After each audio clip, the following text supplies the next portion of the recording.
to need a very new approach, as compared with a lot of was going to need a new approach as compared with so much of the very, very standard orchestration which was going around at the time. And what kind of, could you, in layman's terms, almost kind of explain a little bit of that approach, or?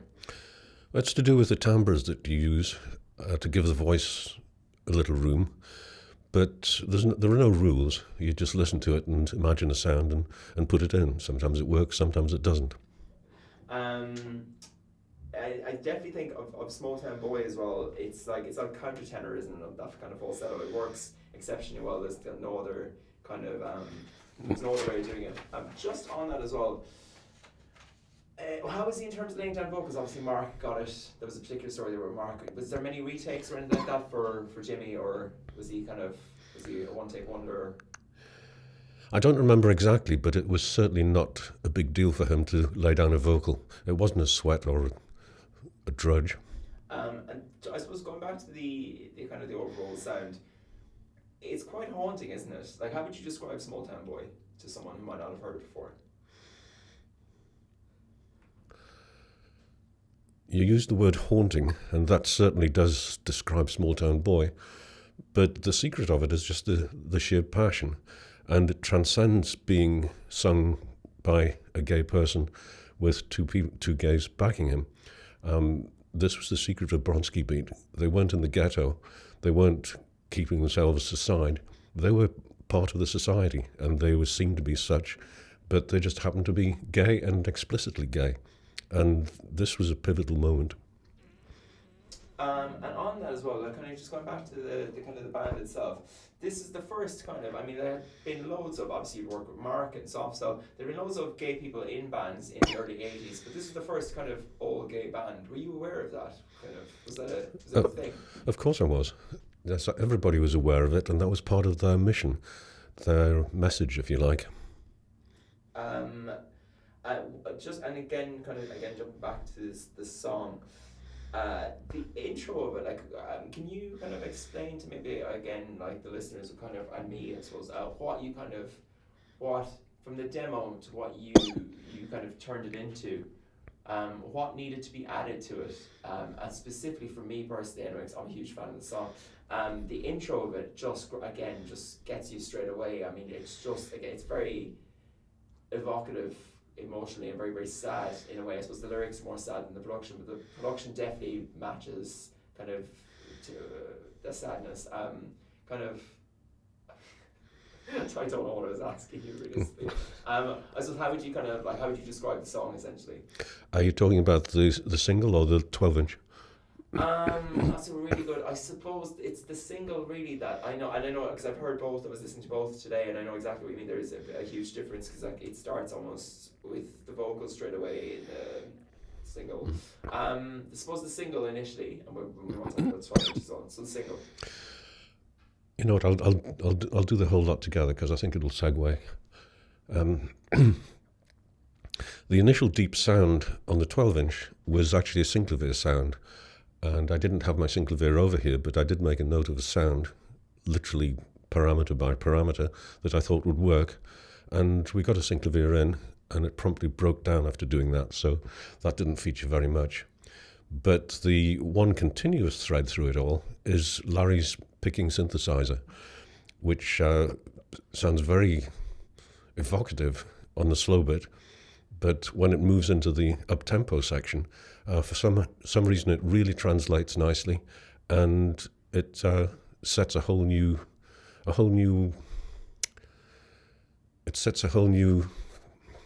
what's the word I want? Is it like a mood? It sets a whole new mood, completely different between the two sections.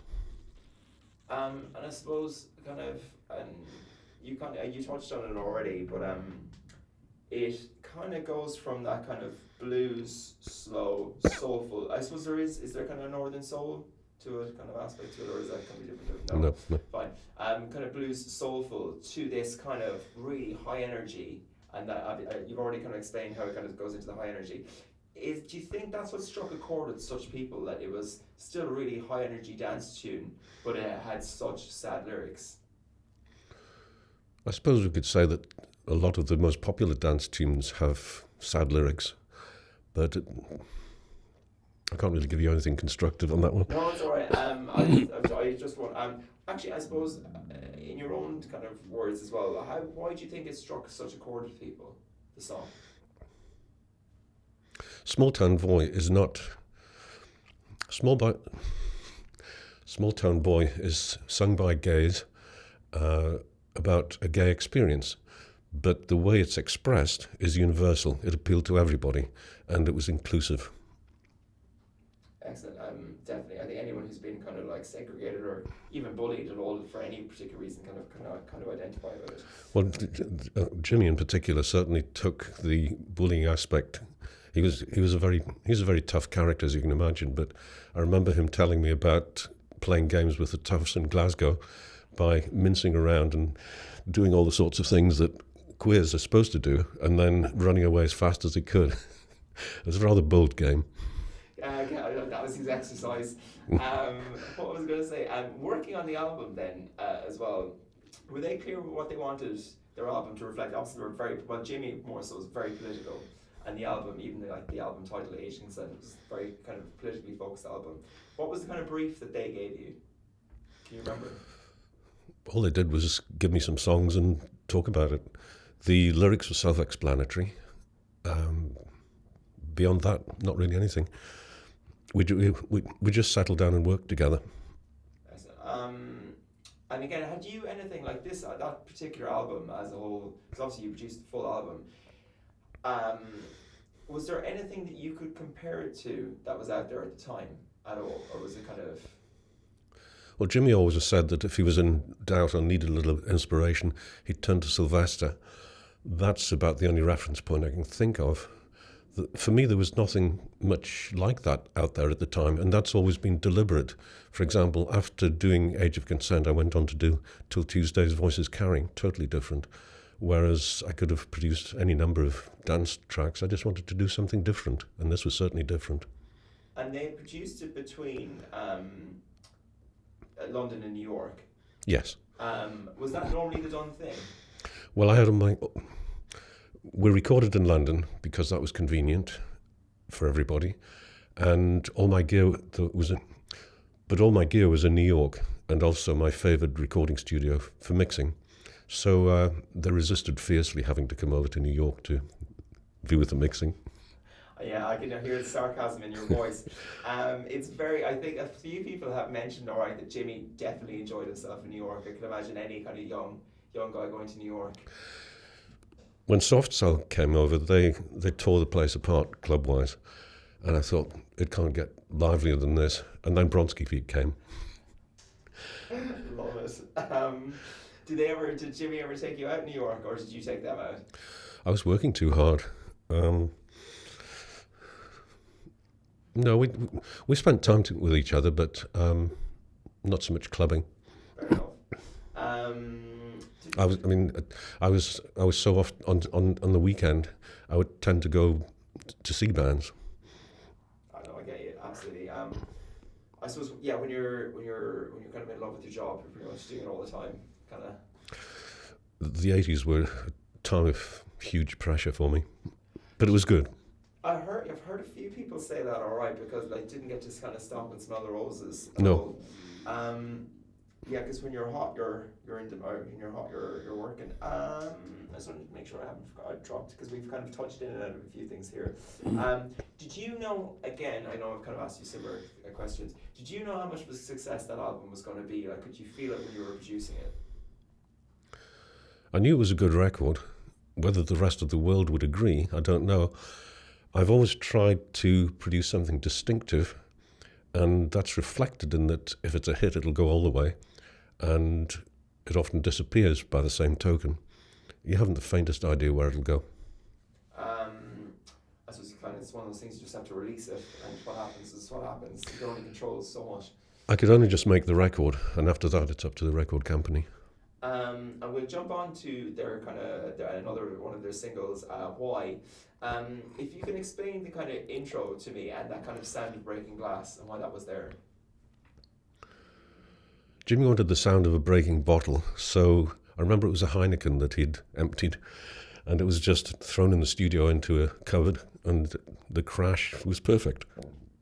I remember he was forced to wear goggles at the time. Health and safety prevailed. Yes. Again, like, was Jimmy fine to do those notes? Like, is that not something he had to work up to, or was he just blasted out? I don't think Jimmy needed much of a warm-up. I don't think Jimmy needed much of a warm-up. He just went for it and got it eventually, but usually very quickly. And just for people who might not know, and just as part of this, as we might intro it, can you remember like what Tell Me Why was about, and could you explain it to me? Contempt in your eyes as I turn to kiss his lips. That's pretty confrontational, and it doesn't mince any words at all. And in fact, I called the record company because I said, you've got to know that this is going to be the first set of lyrics, so you may want to change your marketing appropriately, or you may want to think of a different single. I said, I do not want to back off recording this record, but if it fits, then that's fine. They said, I'll do that again. Oh, yeah, actually, I just wanted to check, is there a bit of noise inside? Hang on 2 seconds. Oh, people stopped moving around. Yeah, so... I'll do the answer again. Go for it. The lyrics are very clear when they start out. Contempt in your eyes as I turn to kiss his lips. It's very explicit and confrontational. And this was, again, very radical for the time. And to put this out as a single was quite exceptional. I called the record company and just said, you have to be aware of what's coming. I don't want to change a thing, and neither would the band. But Tracy Bennett said, go for it, do it. So we did, and out it came, and it was a hit. Amazing. And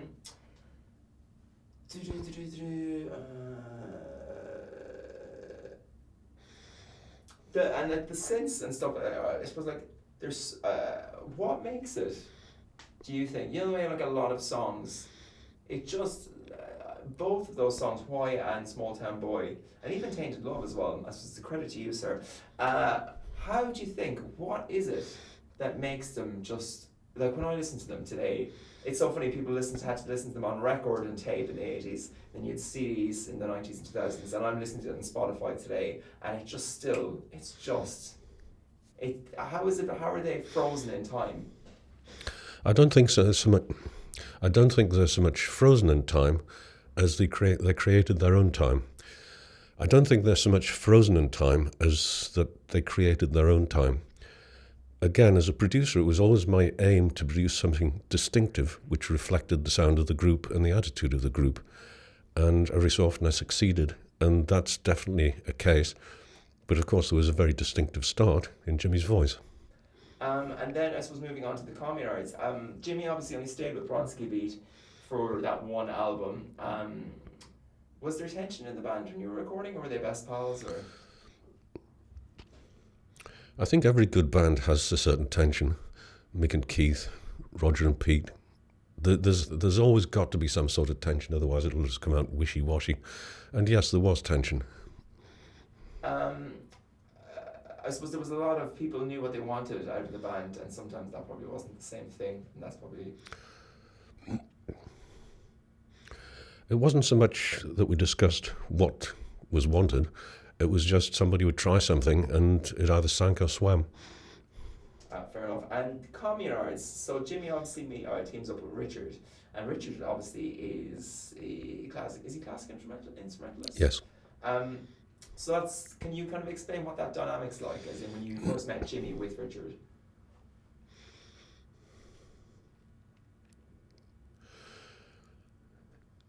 Jimmy's such an individual person and singer that it didn't strike me as in the least surprising that he should haul on board a classically trained person who was very good at piano.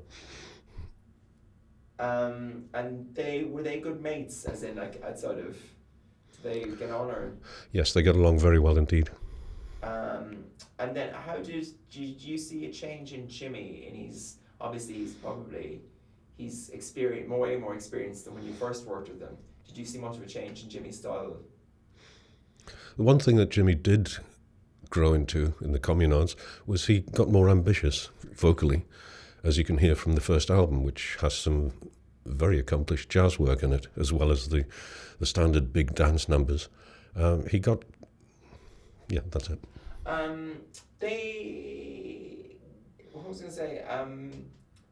Am I giving you the right length of answers, by the way? Yeah, it's, Okay. no, it's nice and tidy, and it's absolutely, if something isn't like, if something is like something you don't know, like trust me, I have enough questions, I can just move on. Always prepared. And just on the Communards, they did a lot of covers, didn't they? I mean, obviously they did their own stuff too, but they did like kind of going back to looking at stuff with fresh eyes in a way, I suppose. Yes. Probably the best example of looking at stuff with fresh eyes is Don't Leave Me This Way. But there were a lot of, they did 2 or 3 jazz standards too, which came off very well. And that's where Sarah Jane Morris came in very effectively too. Can you tell me how Don't Leave Me This Way came about? Who was first to bring it up in the studio? I honestly can't remember. It was just always there. It was always kind of on the plan to do it. Yes, we... yeah, I'm trying to remember the sequence of events, but I can't. That's all right. Again, it was just a massive hit. Like, I think it was number one for, it was number one for 4 weeks, biggest selling record of '86. I'm trying to think, like, was the feeling when you were recording that, was the feeling the same in studio? You were just like, oh, this is more than an album track. This is definitely a single, and 2, this could go far. Oh, hang on. Hearing that in the background, I'll let you have a little think of it. Yeah, go for it. The Communards came on the back of the Bronski Beat success, and the first single, You're My World, was a reasonable chart. The first single, You're My World, had a reasonable chart placement, and then Disenchanted came out, which we thought was rather good. It didn't get 100% push from the record company compared with the later, because, as Tracy pointed out, everybody knew what was coming, because the third single was going to be Don't Leave Me This Way. So that built on the success of the first 2, but for whatever reason, it just hit the target. Amazing. Could you explain, just again for the listener, kind of how successful it was? How do you mean by... As in, like, it was like that it was number one for so long, and that it was like the biggest hit of '86. Don't Leave Me This Way was number 1, I think, for 5 weeks, and it... Don't Leave Me This Way was, I think, number 1 for 5 weeks. And we also got into the Guinness Book of Records because I proposed to Tracy that we do a mega mix, which of course went down very well with everybody. So we assembled that in New York, in the Synclavier. And I forget the exact length, but it was the longest single ever made. Was this the Gotham mix? It was a double-sided mix, actually, with the B-side embedded in it. There was several other edits put out, but this one was something like 22 or 24 minutes long. And it was Guinness Book of Records. Pardon? Was that the Guinness Book of Records record? Yes. And so it was the longest ever track? Yes, it's the longest ever single. And whenever I'd hear it in the clubs, I'd just feel tired and want to go back to bed. It was a huge, huge effort. Because if you double... It was a huge effort, because if you double the length of the music that you're doing, you quadruple the time it takes to make it, as you can imagine. Oh, wow. Can you remember how long it took to make? I think about 2 weeks. Oh my God. And you're just constantly listening to sections of that song. It was all... The long 12-inch was all plotted out to start with. It had to be. And then everything was laid out. But it included some vast empty acres, which was a trick I'd learnt in the earlier 12-inch days, because you leave a big gap and somebody will come up with something interesting to fill it.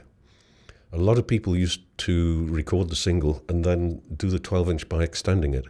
I did it the other way, which was done for the first time on Tainted Love, which is you record it all, but you leave these big gaps. And quite often the ideas that went into the big gaps would feature in the final single, because the idea would leapfrog above what was already there. I first met Tracy Bennett, I think, when he was at Phonogram Records as an A&R man, and then he went to London Records, which he eventually directed as an A&R man, and he had a very eclectic range of signings, and I was delighted to be part of that because he would always throw something very different at me, and Bronski Beat was obviously one of them. Well, punk and gay were outsiders in the same way that punk and reggae went together in 1976. Even now, it's not easy to be gay, and it certainly wasn't easy then. But it never crossed my mind the sexual orientation of the person in front of me. They were simply people, and it became a cliche. It became a cliche. It became a cliche for a lot of people. For example, after I broke through with punk in the 70s, then I was getting loads of punk acts thrown at me. Then I had success with female singers and new wave people. I had female singers thrown at me, and it reached its absolute silliness when I had success with Bronski Beat and I had every gay act thrown at me. Brilliant. That's perfect. We'll leave it there. Okay. Every gay